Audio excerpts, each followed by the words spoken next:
játszottunk, főleg az első fél időben. Nem lehet játszani és 8 gólt lőni, teljesen mindegy, hogy otthon vagy idegenben. Ez nagyon-nagyon kevés. Amire készültünk, hogy nagyon nagy tempót diktáljunk és nagyon sok lerohanással játszunk. Gyakorlatilag a védelmünk teljesen jól működött, gyakorlatilag saját magunk ellen fordítottuk a fegyverünket, már az első fél időben több lerohanás gólt kaptunk, mint amennyit lőttünk.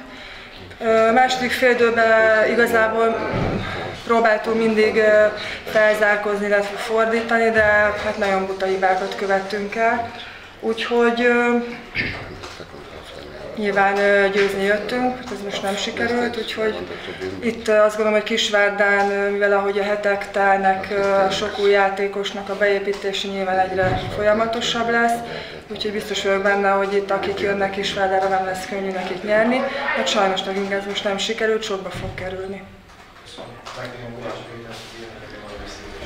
Köszönöm. Hát azt hiszem, aki látta, az valójában mondható, hogy egy igazi kézilabda krimit látunk, tehát olyan fordulatokkal, vagy hát olyan izgalmakkal, ami nem mindennaposak. Mi természetesen nagyon örülünk a győzelemnek, és régóta várunk erre, főleg, hogy itthon is tudjam érni és nyerni, és köszönöm Ritának a sportszerű gratulációját, és én úgy gondolom, hogy tehát a színvonalban nem is, de mégis tehát akaratban és versenyszellemben és különböző taktikai megfontolásokkal egy nagyon komoly csatát tudtunk vívni.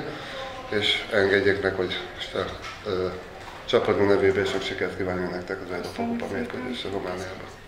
És a továbbiakban is természetesen sok sikert. Én is szeretnék gratulálni elsősorban. Ahogy Rita is említette, mi győzni jöttünk ide, és tudtuk jól, hogy egyébként ezért borzasztóan meg kell majd küzdenünk. Nem sikerült. És többször is volt a végén lehetőségünk arra, hogy esetleg egyenlítsük, vagy megfordítsuk a meccset. Hát ez sem sikerült.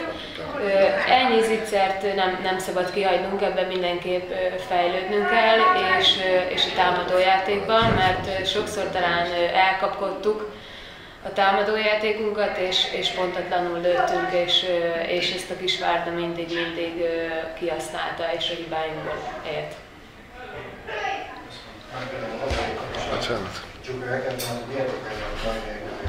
How do you evaluate the match for today? Today we won first like a team. This was we work from July to be a team and to be together.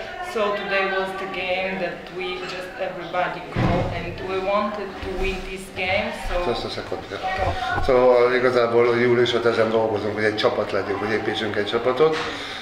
Úgy gondoljuk, hogy közel vagyunk hozzá, és ma egy jelentős lépés volt arra, hogy csapat legyünk.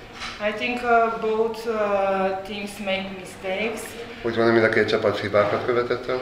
But definitely for me, we show character to win this game. Tehát egyéniség, karaktert mutattunk ma, hogy megnyerjük ezt a mérkőzést, tehát ez az egyik fő oka, hogy talán valamivel még többet mutattunk. I just want to say one more thing, that the atmosphere in the hall was wonderful and I really enjoy it and I want to tell thank you to the fans. Tehát szeretném mondani, hogy amilyen atmoszféra volt a csarnokban, az nagyon sokat segített, és neki is személy szerint a csapatnak is, és szeretném megköszönni a közönségnek ezt a komoly támogatást. Sajtó részvétel van kérdés. Péter, meglepődtünk a kezdőcsapaton. Volt több egy kis pedagógia nevelőcél? Nem pedagógia volt, hanem meglepetést akartam, mert úgy gondolom, hogy ugye, ahogy mi is elemezzük az ellenfél mérkőzést, hogy ők is nézték, és arra gondoltam, hogy amikor látták, hogy a Júlia és a Marina, tehát hogy gondolom, hogy rájuk különösen készültek, és pár percre szeretjük volna őket meglepni. Annyira nem sikerült, mert hát ugye azt hiszem, hogy 2-0-nál, amikor a 8. percben vissza kellett cserélnem őket. Ez inkább taktika lett volna, ha bejött volna, tehát. Mit érezzünk az edzőnk, ha 12 percig nem tud boldogni a csapat a meccs elején? Hát én biztos voltam benne, hogy ez a trend megfordul. Természetesen egy nagyon rossz érzés, amikor ugye adjuk ki sorba az ittszereket, átlövéseket, adjuk rá a labdákat, anélkül kapuda lőjünk. Egy rossz érzés, de hogy a Kati mondja, ez teljesen igaz, hogy a csapat csapatkaraktert mutatott, és ez nagyon fontos. Tehát amikor is nem tudtunk gólokat lőni, viszont ezért hátul nem volt az, hogy kaptunk 12, 13, 15 gólt, hanem tehát végig rajta voltunk a meccsre arra, hogy ezt mi úgy gondoltuk, ezt a meccset mindenképpen szerettük volna megnyerni, és azt hiszem, hogy akaratban, ha nem is játékban, akkor akaratban, azt hiszem, hogy érlesen vizsgálódott a csapat. Egy nagyon erős és minden pozíció mondhatni azt, hogy két jó játékosra rendelkező, NB1 rutinnal és nemzetközi rutinnal rendelkező csapat ellen sikerült győzni. Itt említettem, hogy sokba fog kerülni ez a vereség, mire gondol pontosan? Hát a két értelmének abban a részében, hogy a bajnokságban nem lehet, hogyha mi oda szeretnénk kerülni, amik a céljaink, hogy idegenbe elveszítsünk olyan pontokat, amit gyakorlatilag én magam beleszámoltam a végső pontszámokba. Nyilván van egy olyan része is a dolognak, hogy amit te is említettél, hogy volt egy olyan szakasz a mérkőzésnek, amikor 12 percig a Kisvárda nem lőtt gól, de mi sem. Tehát olyan hibákat tudtunk elkövetni, hogy akkor nem tudtuk olyan nyomás alá helyezni az ellenfél csapatát, amikor ő is hibázik. Tehát, hogyha ott mi tudtunk volna azt gondolom, hogy okosan játszani, mint amire készültünk is, akkor nem gondolom, hogy ez lett volna a meccs végeredménye. Én azt gondolom, hogy nagyon rutinos, és amit a Péter is mondott, nagyon jó összetételű csapatunk van, ezt továbbra is fenntartom. Néha a sok az sok, tehát én is most azt gondolom, hogy próbáltam rotálni a játékosokat, azért hosszú út után voltunk, de ez nem magyarázat, tulajdonképpen ezt el kell tudnia viselni egy profi csapatnak, erre készültünk. Volt egy válogatott hét, sok mindent gyakoroltunk.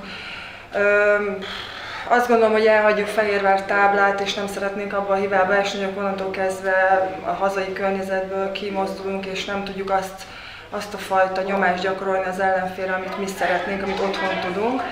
És visszatérve az eredeti kérdésre, attól függetlenül, hogy itt azért sok mindenkinek meg kell majd küzdenie a bármennyi pontért is, de a végelszámolásban